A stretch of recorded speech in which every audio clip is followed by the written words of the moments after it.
매일 말씀 10분 강론 연중 23주간 월요일의 말씀입니다. 루카복음 6장 6절에서 11절입니다.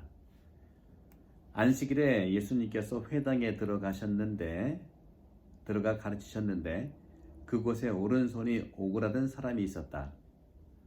율법학자들과 바리사이들은 예수님을 고발할 구실을 찾으려고 그분께서 안식일에 병을 고쳐주시는지 지켜보고 있었다. 예수님께서 그들의 생각을 아시고 손이 오그라든 사람에게 일어나 가운데에 서라 하고 이르셨다. 그가 일어나 서자 예수님께서 그들에게 말씀하셨다. 내가 너희에게 묻겠다. 안식일에 좋은 일을 하는 것이 합당하냐? 남을 해치는 일을 하는 것이 합당하냐? 목숨을 구하는 것이 합당하냐? 죽이는 것이 합당하냐? 그러고 나서 그들을 모두 둘러보시고는 그 사람에게 손을 뻗어라 하고 말씀하셨다. 그가 그렇게 하자 그 손이 다시 성하여졌다. 그들은 골이 잔뜩 나서 예수님을 어떻게 할까 서로 의논하였다. 주님의 말씀입니다. 그리스도님 참여합니다. 네, 오늘 복음에서 그곳에 오른손이 오그라든 사람이 있었다 하는 표현이 이제 시작합니다. 예수님이 회당에 들어가면서 회당 안에 오른손이 오그라든 사람이 있었죠. 예를 들자면 성당 안에 좀 손이 불편한 사람, 장애인이라고 할 수 있겠죠. 그분이 있었다는 것이죠. 여기서 오른손이라고 했습니다. 오른손이 오그라졌다. 손이라고 하는 것은 정말 존재하는 그 어떤 기능으로 볼 때는 최고의 기계죠. 기계가 나쁜 뜻은 아니라고 본다면 최고의 완벽한 기능을 가지고 있다. 움직이고 또 일을 하는 수만 가지의 가능성을 가지고 있기 때문입니다. 얼마나 손으로 하는 것들이 많습니까? 그렇기 때문에 이 다친 손은 인간의 움직임을 제한하고 오그라든 손이라고 하는 것은 사람에게 심각한 장애를 준다는 것이죠. 단순히 손 하나만이 아니라 인간 존재 자체, 정말 완벽한 그 기능을 할 수 있도록 하느님이 만들어 놓으신 오른손은 인간의 노동의 모든 것이라고 해도 과언이 아닙니다. 그래서 오늘은 어떻게 보면 노동법에 대한 얘기를 하고 있는 거예요. 노동할 수 있는 손을 정말 쓰지 못하는 사람을 구해줬다고 했는데 그것이 안식일에 해서는 안 될 일인가 하는 것이죠. 그런 점에서 일을 할 수 없는 사람은 하느님, 창조주, 하느님의 이미지에 대한 존엄성을 잃어버린 것이라고도 얘기할 수 있겠다는 것이죠.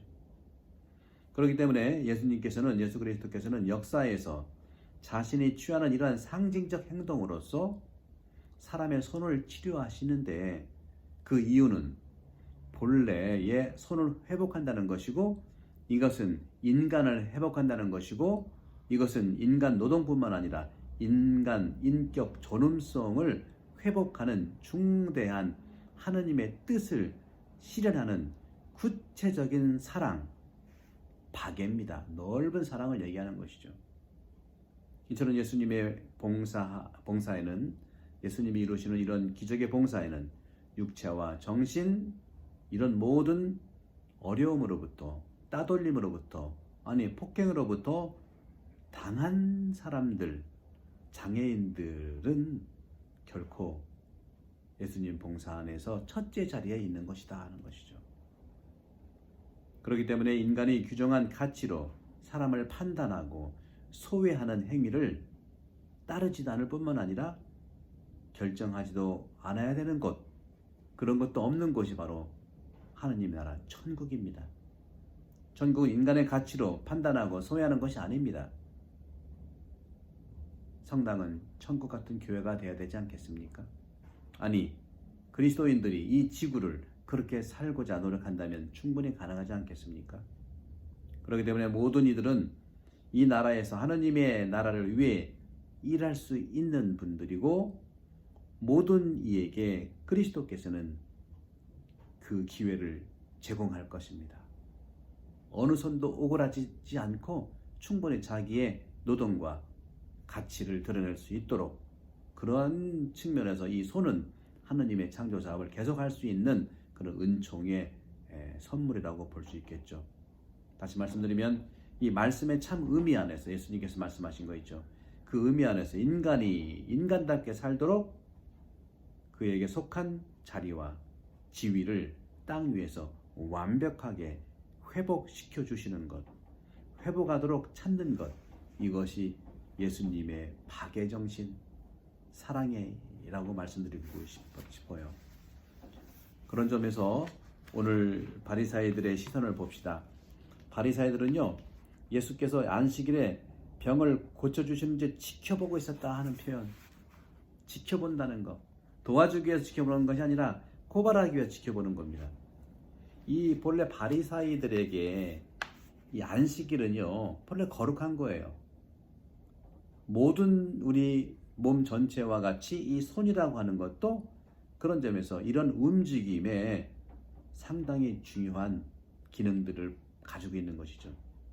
그렇기 때문에 예수님께서는 오그라진 손을 정말 그 안식일에 고쳐주는데 왜 이런 행동을 예수님이 했을까요? 그 의미를 우리가 살펴봐야 되지 않겠습니까?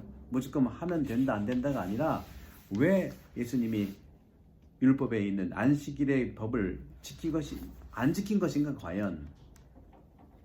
이런 점에서 우리가 이런 이유들 중에 하나는 바로 하느님께서 스스로 우리에게 다른 기회에 항상 말씀하셨어요. 요한복음 5장 17절에 이런 말씀하셨죠. 나의 아버지는 항상 일을 하시는 것처럼 나도 일을 한다. 아버지가 하듯이 내가 한다는 것이죠. 예수가 했던 그 오그라진 손을 편 것은 바로 창조의 사업이에요. 그런 점에서 바로 이 안식이라고 하는 것은 휴식의 날인데 그 휴식의 의미는 그 일로부터의 휴식이라는 것이 기본이죠. 그러나 일로부터의 휴식이라고 하는 것은 바로 손뿐만 아니라 이 정신까지, 손을 위한 것뿐만 아니라 정신을 위한 휴식으로도 하려면 오그라진 손이 펴야 되지 않겠습니까? 온전히 휴식을 몸이 해야 되지 않습니까? 하지만 분명한 것은 성령께서는, 우리들의 마음 안에 있는 성령께서는 휴식이라는 게 없어요. 성령은 늘 우리를 위해서, 아니 오히려 이런 축제날에, 안식일 날에 참으로 이러한 영적 성장 안에서 정말 우리는 선물 받은 것이다. 영적 성장은 안식일 날 해줘야 되는 거 아니겠어요? 왜냐하면 바로 성령의 손, 정말 오그라진 마음, 그것을 일으켜주기 때문에 그렇다는 것이죠. 그런 점에서 성령의 손들이라고 하는 것은 근본적으로 이러한 예수님의 태도에서 나오는 것이다. 성령은 우리를 손으로 펴준 것처럼 성령께서 우리의 구부러진 마음을 펴주고 그릇된 생각을 바로잡아주는 게 성령이시죠. 그런 점에서 성령의 손들은 이러한 자세들을 취하게 해주는 태도, 예수님의 태도이면서 동시에 평일날에 정말로 일할 수 있는 그 날을 위해서 하는 행동이라는 것이죠. 다시 말하면 전례에 참석하는 거, 또 영적 독서를 하는 거, 기도하는 거, 또 이웃을 방문하는 거, 이런 모든 것들이 바로 성령의 손이 하시는 일입니다. 이 모든 것들이 바로 카리타스, 사랑입니다. 성령께서 지향하는 사랑, 하느님이 지향하는 사랑, 예수 그리스도가 지향하는 사랑을 얘기하는 것이죠. 바로 이런 모든 행동들이 사랑이고, 근본적으로 이런 측면에서 아주 손을 움직이지 못하게 했던, 어떻게 보면 마지막 상태에서 아무것도 할 수 없는 것들을 정말 멋지게 일으켜 세우시는 그러한 노동을 위한 사랑의 행위가 바로 예수님께서 하시는 오늘 기적이라는 것이죠. 또 한편 우리가 볼 수 있는 것은 거룩한 이런 마음을 채워주기 위해서 하는 것이지, 어떤 그 축제 때, 평일날, 고유한 것을 방해하지도 않지 않습니까? 왜냐면 예수님께서는 어떤 일을 한 게 아니에요. 말씀으로만 치유했잖아요. 그들의 가치로 본다면 노동을 한 게 아니에요. 예수님들 안식일날 일하지 말라면서요. 노동이라는 거 움직이지 말라면서요. 그런 걸로 볼 때는 바리새인처럼 한번 따져볼까요? 예수님은 손으로 움직인 게 아니에요. 말씀으로만 치유하신 거예요. 일어나라. 오늘 복음해 보세요. 일어나. 오늘 가운데 말씀. 일어나 가운데 서라. 말씀만 했잖아요. 노동한 게 아니죠. 바리새인들이 그렇게 요구한다면, 법은 법대로 한다면. 그러면서 예수님께서는 정말 참으로 우리에게 새길 말씀을 해주십니다. 합당한가? 내가 너에게 묻겠다. 안식일에 좋은 일 하는 것이 합당하냐? 남을 해치는 일을 하는 것이 합당하냐? 목숨을 구하는 것이 합당하냐? 죽이는 것이 합당하냐? 그러면서 모든 사람들을 둘러보시는 가운데 그 사람에게 손을 뻗어라 말씀을 하십니다. 히브리인들은 바로 스캔들을 일으킨다고 예수님을 고발하죠. 예수님은 안식일을 지키지 않았다는 것이죠. 하지만 분명히 말씀드렸지만 그것은 그들이 정말로 이러한 부분에서 위반에 대한 것, 위반한 것에 대한 이런 시도들이 그렇게 쉽게 시도한 건 아니라는 것이죠. 단편적으로 안식일을 위반했다 말할 수 없다는 것이죠. 왜냐하면 그분께서 치유해 주신 것은 병이고 오직 아까 말씀드린 말씀으로만 치유하셨기 때문이라는 것이죠. 어느 누구도 구약 성경에 말이죠. 안식일 날에 높은 목소리를 말하지 말라고 금지한 적은 없어요. 예수님께서는 기도하면서 뻗어라 하고 얘기했지. 안식일 규정에 소리 지르지 마라 하는 이런 규정이 없단 말이죠. 또 다른 경우에는 예수님께서는 분명히 안식일의 주인이라고 말씀하셨어요. 이러한 어떤 표면적인 해석으로 우리는 이렇게 모든 시선을 바라볼 때 바리새인처럼 표면적 시선으로 바라봤다가는 그 정신까지 반대가 되는 것이죠. 우리 인간관계도 마찬가지고 이 현실도 마찬가지죠. 따라서 이 계명들이 가치를 가지고 있는 것은 다른 것들을 위해서예요. 계명은 사람들을 위해서 있는 거 아니겠습니까? 오직 나 자신만이 아니라 하나님에 의해서 주어진 것이기 때문에 그렇습니다. 바로 내가 하나님의 아들이라고 말하는 그런 측면이 이거를 반증하고 있죠. 그렇지만 어떤 경우에도 독재자들은 그렇게 말을 하고 있죠. 정말 법 아래 법대로만 집행하려고 하는 것은 독재자들의 모습입니다. 그 정신은 사라지고 있죠. 그런 점에서 우리가 그들은 법 정신을 존중하지도 않고 그 법으로 사람들을 옥죄기 위해서 현실적인 그런 가치들을 우리는 만날 수 있었습니다. 민주주의는요, 그 반대로 법이라고 하는 것은 모든 이한테 공평하다고 얘기를 하면 똑같다고 합니다. 맞죠? 그런데 그리스도께서는요, 백성들의 아들로서 분명히 법을 존중해야 한다는 것을 알고 있는 겁니다.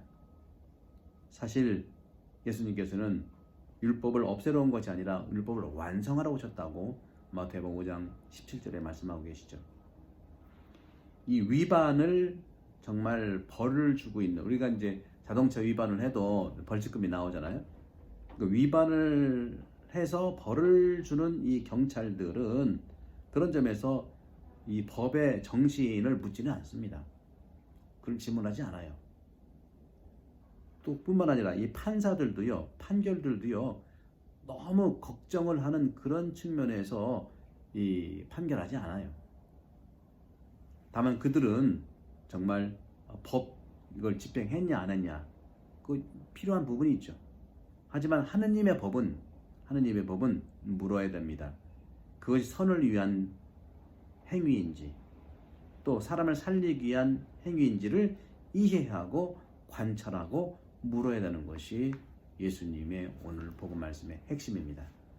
우리도 이런 차원에서 하느님의 법을 지키는 사람으로서 세상을 향해서 생명을 살리는 법, 율법의 완성의 정신까지 담는 시간이 되기를 바랍니다.